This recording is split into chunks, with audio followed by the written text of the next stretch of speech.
Greetings and welcome to another episode of Euroman Movie Report. This week, Oblivion. Oblivion is the new Tom Cruise sci-fi film written and directed by Joseph Kosinski. The film takes place on Earth in the year 2077, 60 years after humanity fought and won a war against these ferocious aliens known as the Scavs. Tom Cruise plays the character Jack Harper, who is a guy who repairs these defense drones. These defense drones protect these water harvesters. These machines convert seawater into energy which is transported to this giant spaceship known as the TED, which Jack Harper tells us humanity built to transport what remains of humanity to a new human colony on the Saturn moon Titan. One day, Jack Harper is out searching out for a drone which has crashed, and he comes across the remains of the New York Public Library, and there's this book which interests him about a guy who held a bridge in Roman times against this invading army, and this entices Tom Cruise character to do some more soul searching, and he has these dreams about this woman, a woman he doesn't seem to remember, he only sees her in his dreams, and he starts to question his whole mission as this drone repairman, because the interesting thing is that he doesn't remember what happened some years earlier, because Tom Cruise character and his partner, they had their minds security wiped, we are told, to prevent their knowledge falling into Scav hands. And the funny thing is, it turns out that everything I predicted regarding the Oblivion movie was 100% absolutely true. And thusly, later in this review, I'm gonna spoil some of the movie, and if you don't want to watch it, you have to stop the review after this time code here, and if you want to know the spoilers, then continue to watch the whole review. And Tom Cruise, he does a okay job as this character Jack Harper, and I must say it's the best acting I have seen by Tom Cruise in a while. And the person who plays his partner, Andrea Riseborough, she doesn't get that many scenes, but she's an okay actress, and she supposedly hides something that she doesn't want to share with Tom Cruise's character, and that makes her a good actor in my opinion. We also meet Morgan Freeman, who plays some sort of leader, I will say, in this part of the review. Morgan Freeman is a great actor, and having him in a movie like this adds depth to the movie.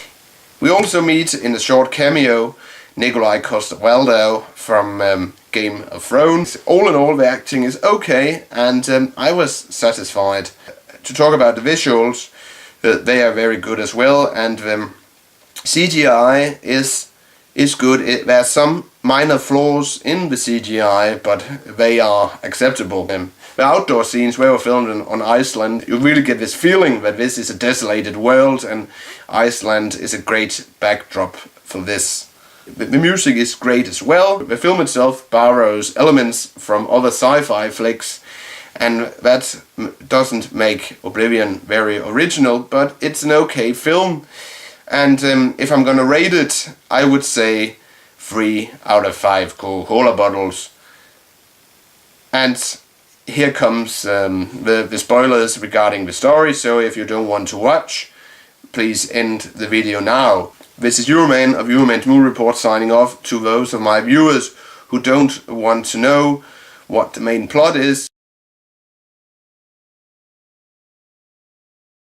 Hello and welcome back.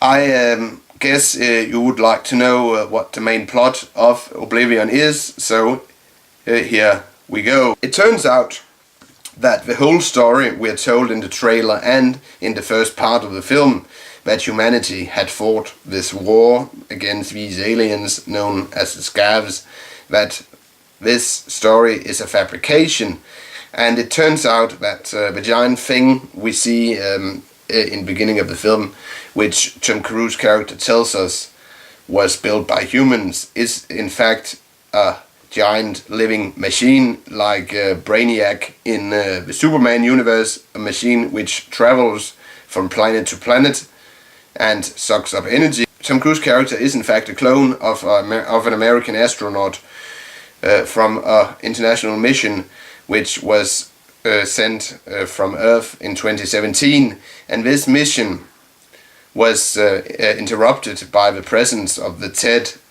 thing in space, and Tom Cruise's character and Andrea Riseborough's character, they were abducted by the TED and cloned, and these clones, millions of them, were sent to Earth after the TED had destroyed the moon.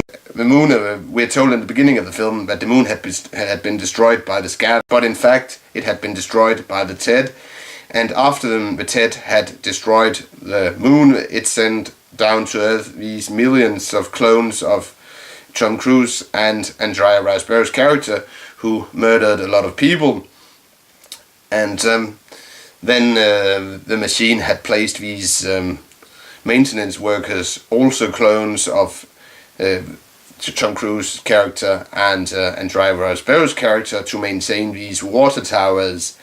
And Tom Cruise's character, he has these memory flashbacks from the original Jack Harper, and he meets by accident Morgan Freeman, who leads this small Earth resistance, who tells him that everything he knows isn't really what happened, and then that gets the ball rolling, and Tom Cruise's character, who is, as I said, the clone of the original Jack Harper, an American astronaut from an international mission to the Saturn moon Titan, he gets this knowledge. The woman from his dream was of course his wife, a Russian astronaut played by Olga Kolenko.